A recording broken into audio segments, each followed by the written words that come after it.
Hey everybody, welcome back to A Better Computer. My name is Matt, and this is the Logitech MX Master 3 mouse. It's the mouse I've been using for the past 2 years or so, and I really love it. It's absolutely fantastic. This is a new mouse that I've got. It's the Logitech MX Master 3S, and they look exactly the same. So why would you buy this one over this one? This one's newer, but it has all the same features basically, and is probably going to be more expensive because this one's a couple years old and you can probably get it on sale more often. So why would you get it? Outside of the color, I like the color of this light color one a little better. Why would you do that? So the main reason to do that is the sound. So here's what the Logitech MX Master 3 sounds like. And here's what the new one, the 3S, sounds like.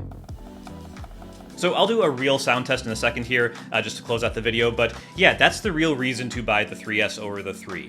There is another difference, I think, with DPI. I think this one technically can do twice the DPI when tracking. I think that's off by default. I think you have to turn that on. I haven't really messed with that because I don't really have an issue with that. I'm not that intense with my mouse usage to really care.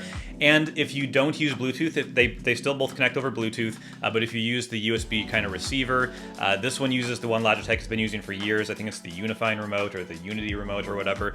This one uses Logitech Bolt, so they are incompatible. So if you have Bolt devices, you want to get this one. If you have the old style devices from Logitech, you want this one.